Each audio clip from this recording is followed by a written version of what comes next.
పూర్తిగా చంద్రముఖిగా మారిన నీ భార్య గంగని చూడు.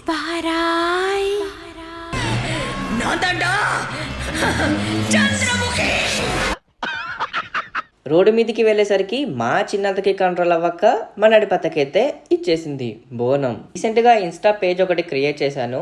ఎలాంటి క్వైరీస్ ఉన్నా ఇంకేమన్నా కంటెంట్ గురించి మాట్లాడాలనుకుంటే ప్లీజ్ నాకు డిఎం చేయండి అండ్ ఇన్స్టా పేజ్ని ఫాలో కొట్టేసేయండి.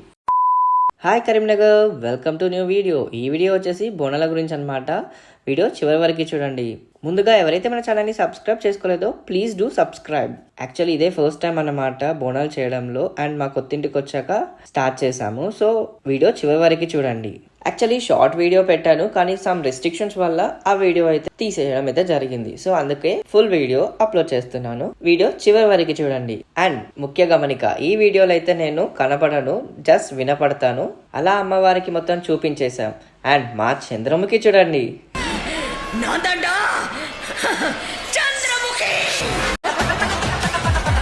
ఫస్ట్ అయితే మా అమ్మ దీపాలు పెట్టింది, దెన్ దేవునికి మొక్కేసి స్టార్ట్ అయిపోయాం. బట్ మేము కాదు, మాతో పాటు మా అపార్ట్మెంట్ వాళ్ళందరూ కూడా వచ్చారు.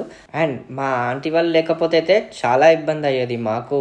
మెయిన్గా మా అమ్మకి ఇంకా మా అత్త వాళ్ళకైతే చాలా ఇబ్బంది అయ్యేది. చాలా హెల్ప్ఫుల్ అయింది అండ్ చాలా సేపు అయితే వెయిట్ చేశారు. లంచ్ కోసం కూడా చాలా లేట్ అయిపోయింది లంచ్లో కూడా. So thank you. So Pochamma గుడికి అయితే స్టార్ట్ అయిపోయాం. అప్పటికి మా మమ్మీకి ఏమో గడి మా చిన్నత్తకైతే చాలా వెయిట్ అవుతుంది బోనం. సో కంట్రోల్ చేసింది, కానీ రోడ్డు మీదకి వెళ్ళాక మాత్రం కంట్రోల్ అవ్వలే. సో పోచమ్మ గుడికి అయితే స్టార్ట్ అయిపోయాం. అలా మెట్లు దిగి ఎంట్రన్స్ రాక వచ్చేసాం. ఎంట్రన్స్లో కొబ్బరికాయ కొట్టేసి స్టార్ట్ అయిపోయాం. కానీ రోడ్డు మీదకి వెళ్ళాక మాత్రం చిన్నత్త మా నడిపతకి ఇచ్చేసింది. అక్కడ నుంచి మా నడిపత్త పట్టుకొని వచ్చేసింది. యాక్చువల్లీ మేము చేసిన దేవుడు వచ్చేసి కొత్తపల్లి పోచమ్మ అమ్మవారు అనమాట. సో ఇది చాలా పవర్ఫుల్ టెంపుల్ ఇక్కడ. అలా గుడి చుట్టూ తిరిగేసి గుడిలో బోనం సబ్మిట్ చేసాం. అమ్మవారికి చెప్పేశాం బోనం. అక్కడ కొన్ని పనులుండే, అవి చూసేసుకొని ఇంటికి మళ్ళీ స్టార్ట్ అయిపోయాం. సో అలా అయితే మా బోనాలు జరిగిందన్నమాట. సో ఈ వీడియోకి అయితే అయితే రైట్, మళ్ళీ కలుద్దాం. ఇప్పటికీ ఈ వ్లాగ్ ఇక్కడికి ఎండ్ చేస్తున్నాను. మళ్ళీ వచ్చే వీడియోలో కలుద్దాం.